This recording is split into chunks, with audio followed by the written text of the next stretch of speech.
Hello team, welcome to another ATP Geopolitics video with myself, Jonathan MS Piss. Ukraine War news update for the 2nd of December 2024. We'll start with our Ukrainian General Staff figures for the Russian losses for the day before. All the usual caveats apply, of course. You can find them in the description to the video below.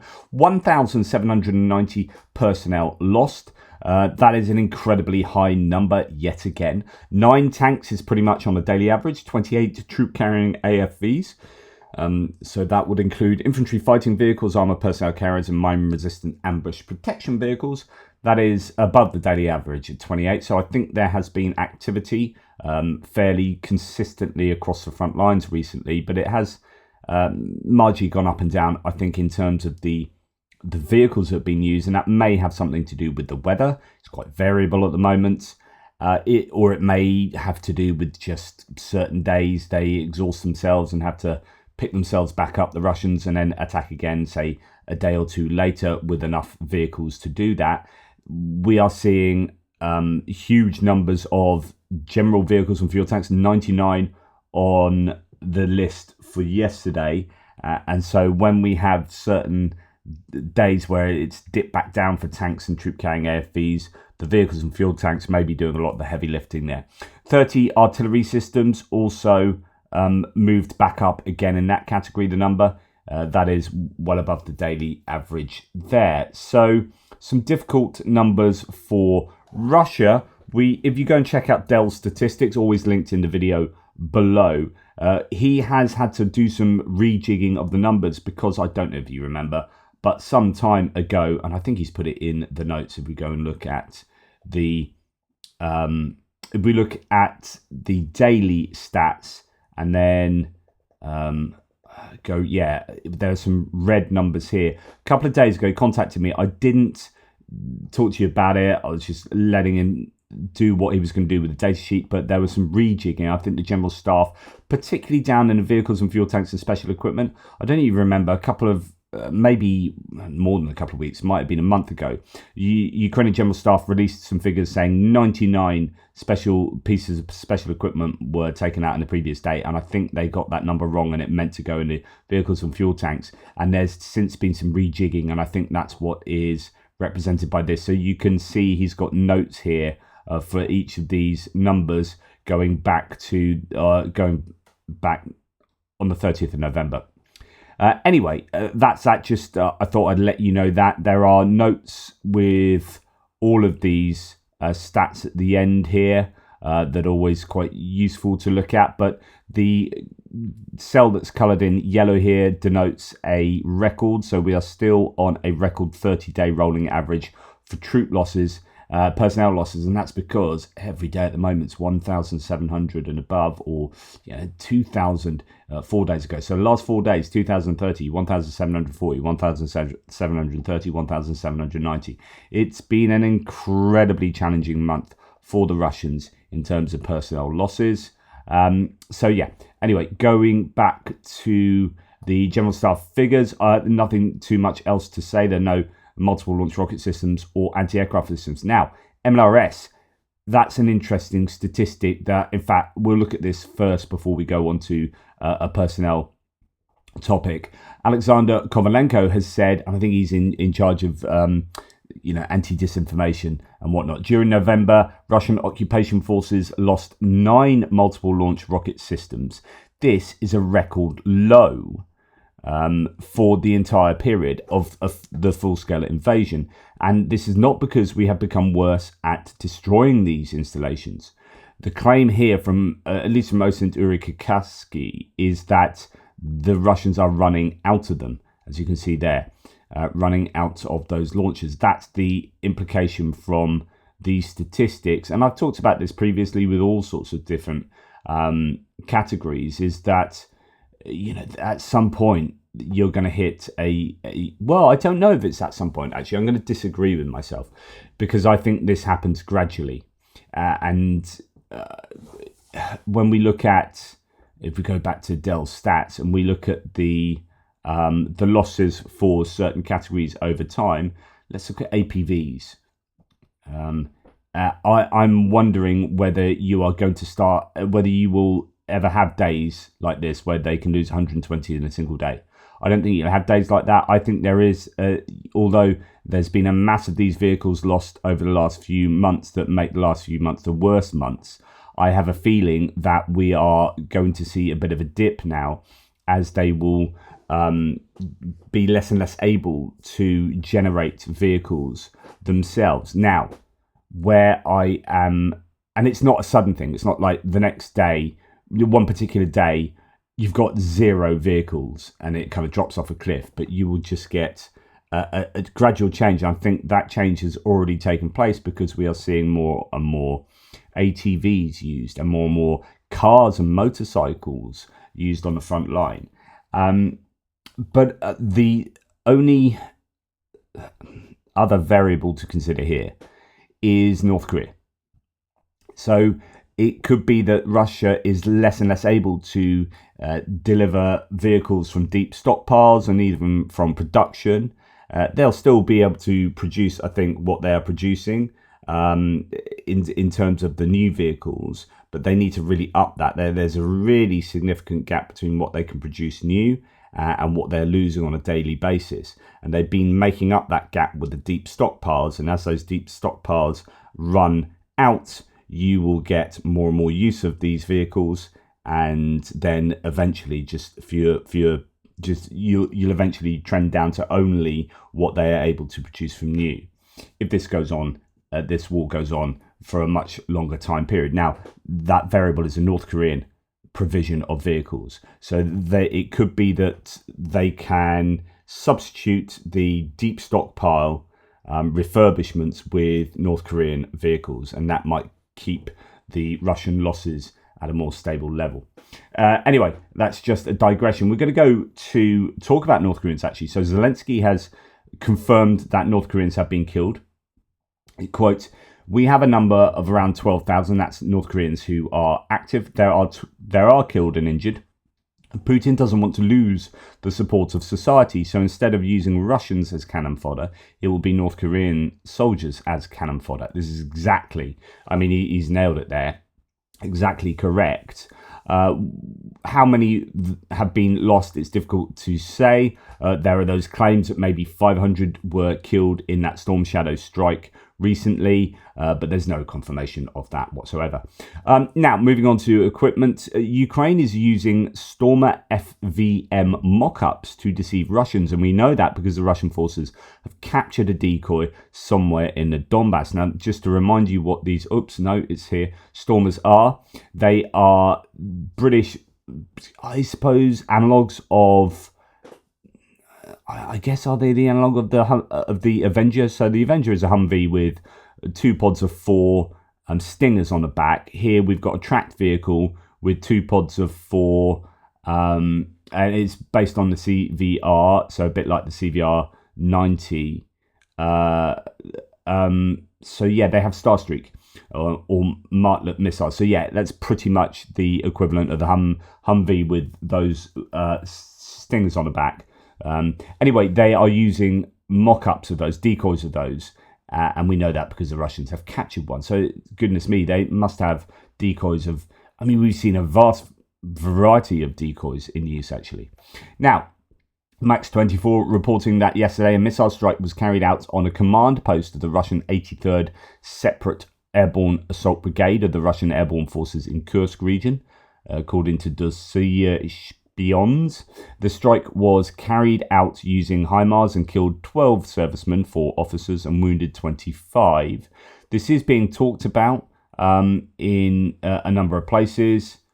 So we have yesterday, November 30th, 2024, missile was launched against a command post of the 83rd Airborne Assault Brigade of the Russian Airborne Forces. Strike was carried out using HIMARS. And there it says just all those same details. Sorry to repeat it. The peculiarity of this strike is the fact that it was carried out during a ceremonial formation of the occasion of the anniversary of the formation of the brigade.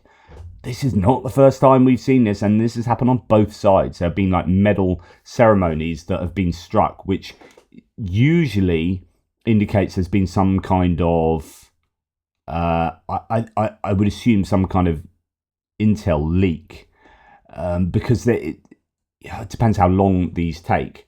If you see a ceremony taking place, by the time that you've spotted that with your reconnaissance drone and relayed that back to the missile launch system, particularly for the Russians, and although I think they have improved, there used to be this quite big lag between getting the data and being able to get the missiles up in the air, particularly those Iskanders. So I've often thought that they have been as a result of intel, like we are going to have a medal giving ceremony at this point at this time, and then that gets out and the Russians are ready for it. I'm not 100% sure either way, but anyway, these have happened a number of times, and you'd think they'd learn. Both sides have been, I think, victims to this, but responsible for those losses for doing ridiculous things. If you're going to do those kind of ceremonies, you do them in a bunker. You do them far behind the contact line. Okay, Brendan Kelly from Turchny is still working very hard on assimilating the data and analysing it concerning the strikes, basically the murders of civilians in the Kherson region particularly.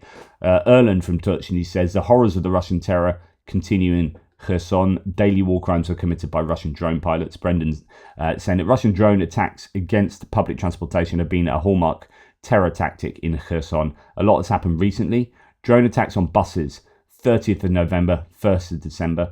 Shelling and drone attacks on bus stops, 29th of 30th of November. And actually that's something that's been common right across the entirety of the war. Bus stops in Kherson have been routinely hit. 22 non-combatant casualties. It's just horrendous. And he then lists them on this thread here, that giving you details of all the people who have been injured and killed, and it's just horrible stuff. The Russians are involved in very overt war crimes. Now I'm going to just mention this for the third day in a row. I think it is. Meanwhile, the fire in Yekaterinburg, Russia, keeps going and growing. I don't know if it's been put out now. Eyewitnesses report hearing explosions before the blaze, with workers evacuating the premises. The cause is unknown. Notably, foamed polyethylene is used by Russia for thermal imaging, shelter and drone components. So this is a polystyrene factory that has gone up in flames. And certain people on my threads have been saying actually polystyrene is useful for X, Y and Z. And so this might not just be a Russia on fire. This might have been a strike because it could have utility in the defense industry. And that is a significant blaze there. But it might well be out by now. That was yesterday. Okay. Tim White says, because I know there are so many fans of Russia on hashtag Russia on fire, here's one I nearly missed. In the village of Kotsovo in Novosibirsk, a warehouse storing wooden products completely burned down. And there's video evidence of that there. Another big fire for the Russians. Now, it's not just one-way traffic, though. Pretty devastating fire in Kiev a couple of nights ago. Not related to the war as far as is known. Kiosks in the market of Obolon went up in flames. Things like this periodically happen, health and safety, wiring, etc. They're not of the highest quality, or it could just be that fire is a particularly useful tool for causing chaos, and it doesn't take much to pay someone off to do something like that, I'm sure. Right, but that's just my speculation. Moving on to distant strikes. Although there was a huge wave of drones last night, not too much to report, not an awful lot of footage and whatnot. Overnight, the Ukrainian Air Force repelled a massive Russian Shahed attack. Out of 110 drones that were launched, 52 were shot down, 50 were suppressed by electronic warfare, so that's 102 out of 110. 6 were returned to Russia, that's 108, and 1 more was still in Ukrainian airspace. So that's either 1 or 2 drones getting through, depending on what happened to that last drone. Really good interception rates happening at the moment. They're doing a phenomenal job of taking these down, but always remember what goes up must come down. And indeed, in Ternopil, there has been at least 1 death. Some are reporting 2, others are reporting it's definitely only 1, so I'm not sure. Russia kills 1, injures 3 in a drone attack on a residential building in Ternopil overnight. A 5-story residential building was set ablaze after a direct hit, forcing the evacuation of 100 residents there. That's quite far over to the west of Ukraine. That's even further west than Khmelnytsky. So yeah, it takes that's a big old journey for that drone to do. Russia is carpet bombing Aleppo, and I'm just showing you this because I want to give you an understanding that, do you know what Russia does in Ukraine is to form. So this is a very busy street, and I'm going to pause it quite early on. You've got driving going on here, people crossing the road, lots of cars, and then there is basically carpet bombing right across here. The bombs just drop there, and all of this kind of explodes. And that is Russia bombing Aleppo that's just been taken by the rebels. But this is, these aren't, there are some military people around there, as there are pretty much most places. But this is, I presume, rush hour in Aleppo or whatnot. This is what Russia do. They bomb the crap out of places, and it doesn't matter who's there, civilians or military. Their form of liberation, their understanding of liberation is rubblize somewhere and then stick a flag in it. If we can't have it, then you can't have it. And Russia is just doing in Ukraine what they'd previously done in Syria, where we see the Ukrainian hospitals being targeted. We only have to look at what the Russians have done with Syria. Remember when I spoke to you about how, I think it might be Médecins Sans Frontières, or an accumulation of the humanitarian agencies in Syria gave Russia 24 coordinates for 24 hospitals and medical centers, and said, right, we know you're bombing everywhere, but please do not bomb these coordinates. And the Russians took those coordinates and went, thank you very much, and then they bombed those 24 medical centers. That's how you break the back of a country, is you destroy their humanitarian backbone, their spirit, and you stop their ability to be able to have a functioning healthcare and welfare system. So they blew up those medical centers on purpose. So when they are striking these medical centers, and I think the numbers are over 1,000 now of medical centers that have been hit in Ukraine. Not all of them will be on purpose, of course, but many of them will be on purpose. It's what Russia does, and there are so many lessons that can be learned from Syria and applied to Ukraine very effectively. And what we're seeing in Ukraine is what we're seeing in Ukraine is what we have seen in Syria, and what we're now seeing in Syria again is what we've seen in Ukraine. And this cycle of violence perpetuated by Russia continues. Now, just a couple of things on Syria. I don't want to digress too much, but where it's pertinent to Ukraine. So the GUI, so the Ukrainian intelligence, is making comments on Syria.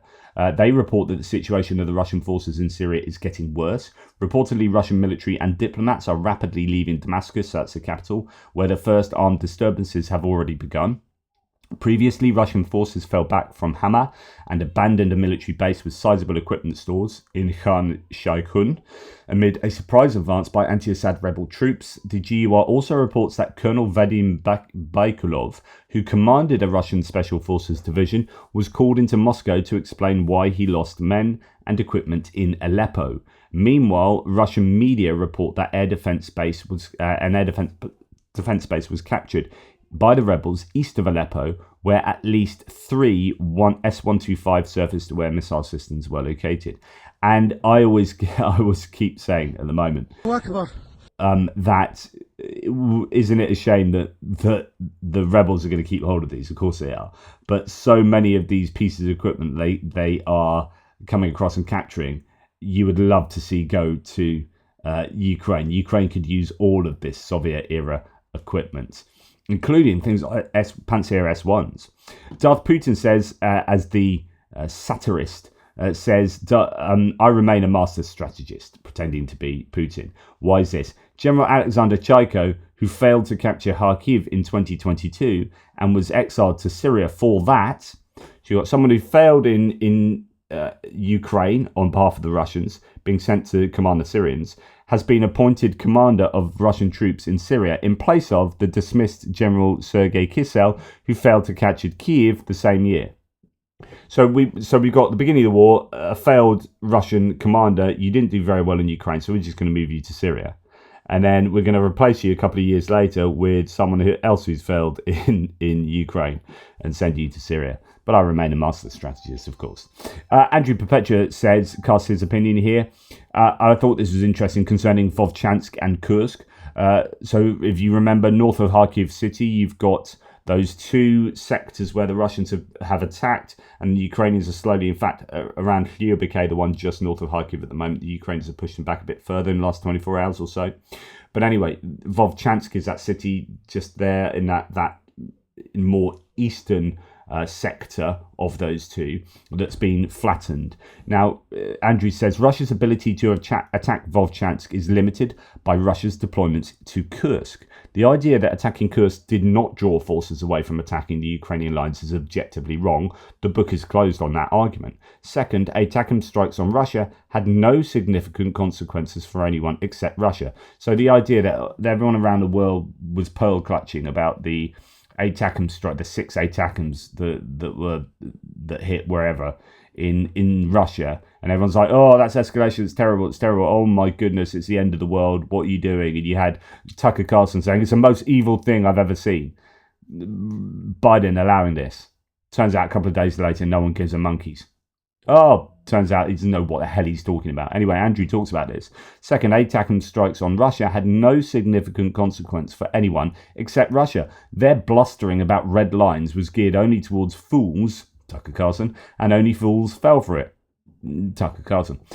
People like Joe Rogan who have inadequate understanding of reality.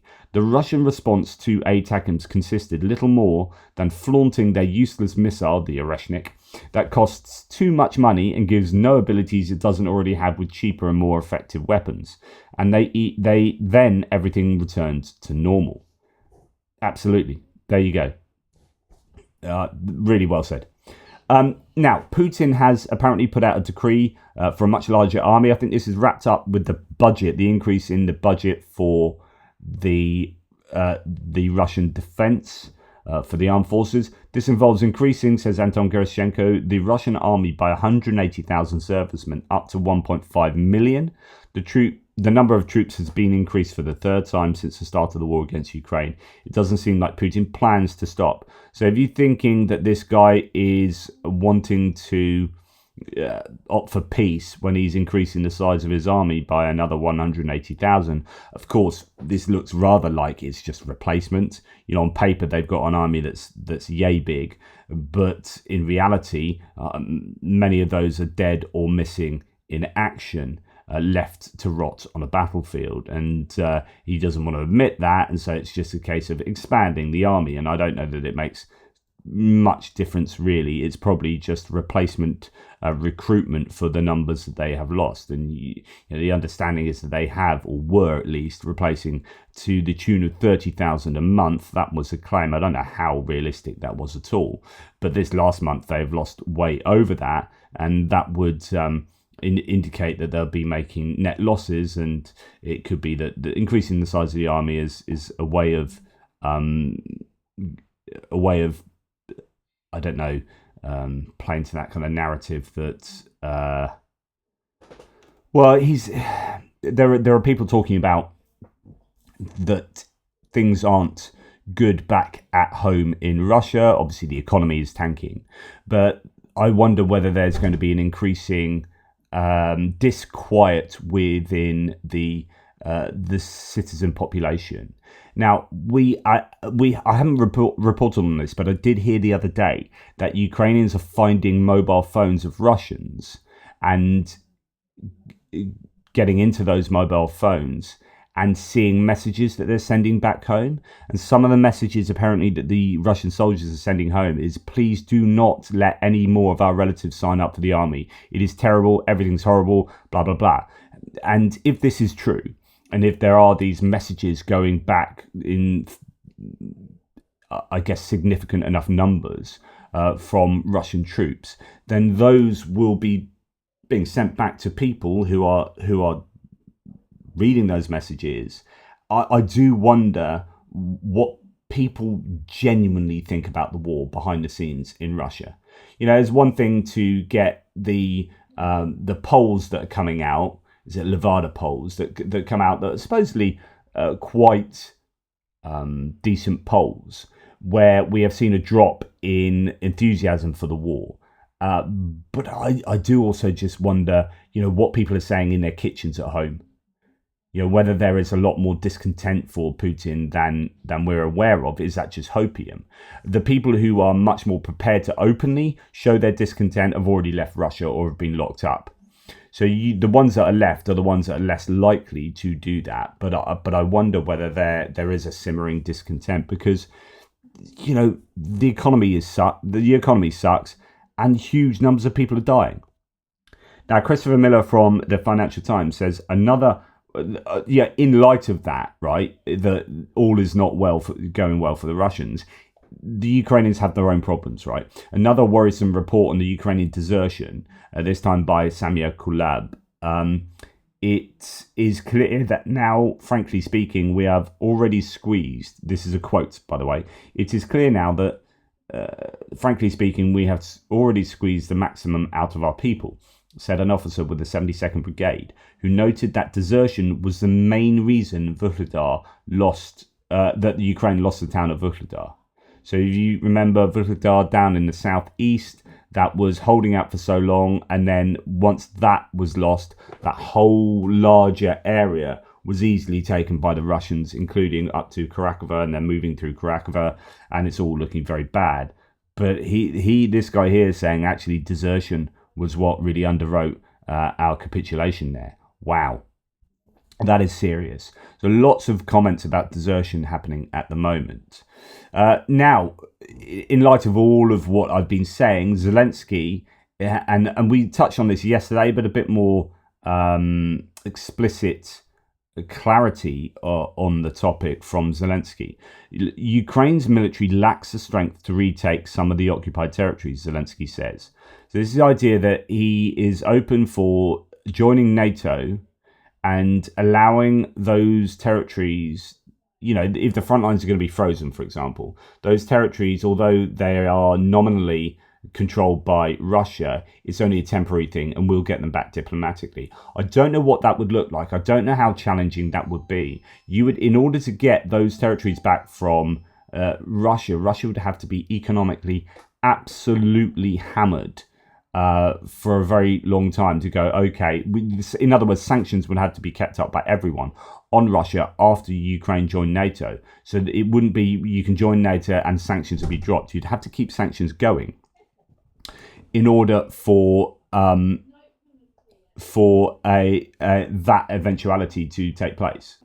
Sorry for the noise. There's babies in the background and grandparents and all sorts. No, goodness, great grandparents.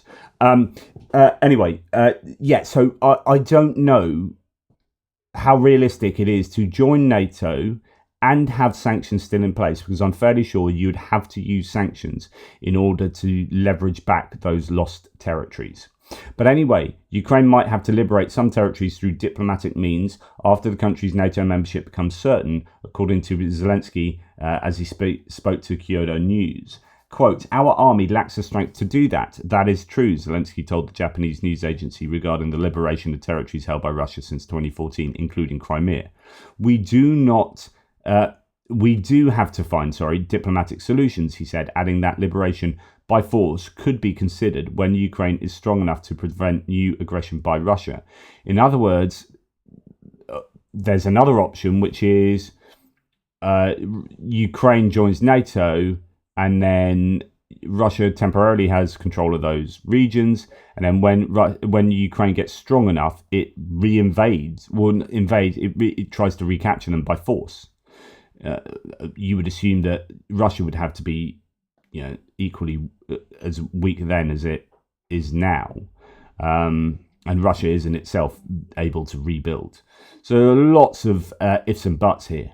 Just seeing if there's anything different in this quote. Emphasised this would only be possible when Ukraine is strong enough to deter new Russian invasions, and once again called for Ukraine's invitation to NATO. Interesting stuff there. Now, quote from Zelensky, "The war has entered a difficult period. Trump and his team know Ukraine's position and the plan for victory. They are studying the plan and we will hear them. But there will be no capitulation from Ukraine." So it depends what you mean by capitulation, because if he's saying Russia can keep hold of those territories, that sounds like a form of capitulation. But he's saying they can have those territories as long as we have access, as long as we have accession to NATO.